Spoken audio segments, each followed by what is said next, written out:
ay rated PG. Patnubay at gabay ng magulang ay kailangan sa mga batang manonood.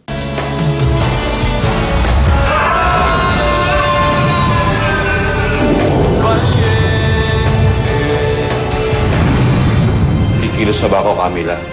Huwag kang magmadali. Hintayin muna nating mahinog ang lahat. Just keep your eyes open. Bakit mo ba pinoprotektahan niyang gardong yan? Eh kasi nga, mahal ko siya eh! Mahal ko siya! Tandaan mo, Leona. Hindi ako papayag na agawin ka sa akin ng gardong yan. Pag hindi mo tinigilan yan, ako mismo ang papatay sa kanya. Naiintindihan mo ba ako? Nilason mo ako, Leona! Sarap, diba? Leona? Kuya, Paano mo nalaman nandito ako? Bakit ka nandito? kuya, pinuntahan kita sa City Jail kaso hindi na ata kita naabutan doon. Kuya, kailangan kitang makausap. Alam mo, mabuti nandito ka. Kailangan kong makausap si Mama eh. Alam mo ba kung nasan siya? Ayun nga, kuya eh. May pinaplano naman si Mamang masama laban kay Nagardo. Kailangan natin siyang pigilan.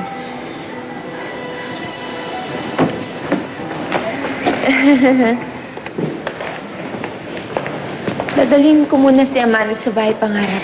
Kunin mo yung bata. Sa tingin mo ba, hindi ko inaalagaan yan dito? Eh, sa tingin ko, mas magiging masaya siya doon na mas maraming bata. Oh, tama ka. Sino na ba magiging masaya dito sa ganito kalaking bahay? Nakakalungkot mag-isa nga naman. Oras-oras gusto mong makasama yung mga taong mahal mo. Gusto mo palagi makita yung mga taong mahalaga sa buhay mo.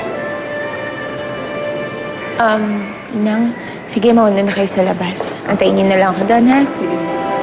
Excuse me.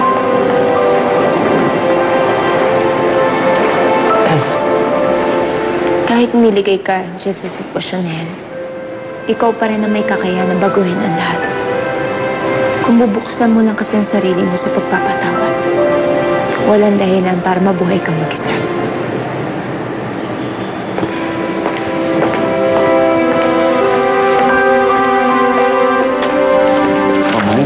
May problema ba dyan? Kasi hinahanap ko ho yung adoption paper ni Jaden. Eh, parang naiwan ko ho ata dun sa apartment ni Tess. Naku, kung mo sabihin luluwas ka pa para dun lang. Naila, ba't hindi ka lang dumito? Ang layo-layo ng bahay ng kaibigan mo, hindi ba? Eh kung dito ka, mas convenient para sa'yo. We might not have all the amenities, but in the long run, I think it'll be better for you. Tito, hindi naman po sa ganon. Ang ibig mo sabihin, talagang gusto mong huwag mo na tumira dito. Gusto mo malaman kung nasaan si Gardo, umiiwas ka sa kanya. Pero tanong ko sa'yo, nakaiwas ka pa talaga? Dito ka na lang. Think about it. Makakamenos ka sa gastos, mas magkakaroon ka ng oras para less time sa pagbiyahe mo.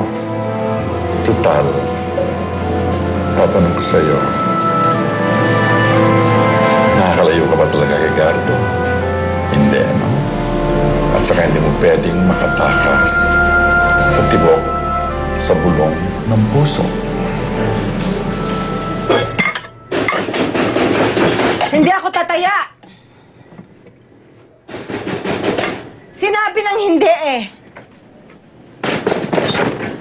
Teo! Pasok! Dali! Baka mamaya nasundan kayo eh! Doon sa loob!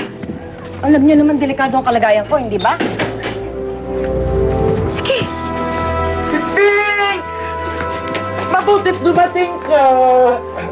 Piping, Sandali. Kasama mo ba ako ko? Naipuslit na ba si Baby Teo? Paano mong nalamang nandito ako? Piping, ba't di ka magsalita? Lola, hindi po siya si Piping. Siya po si Kuya Teo, kapatid ko. Apo niyo po, nauna kay Mama. Hindi! Hindi ko siya ako niloloko mo ako, ha? Ang apo ko'y maliit, ha? Ito, si Piping, babalikan niya ako, pero hindi ba Piping si Piping? Niloko Halika siya na, ng anak ko. pumasok ka muna sa loob. Pumasok ka na sa loob! Yun na, asyendero. Sabi ko na sa'yo, Piping, delikado ka kay Clay. Pumasok ka na! Mapalit ka ng Piping. O, ano, nagkatotoo ba, Piping? Ha?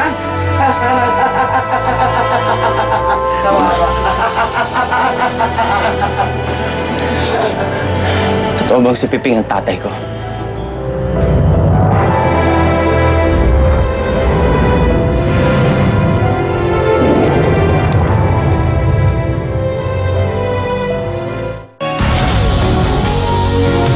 Ang programang ito ay hatid sa inyo ng tamis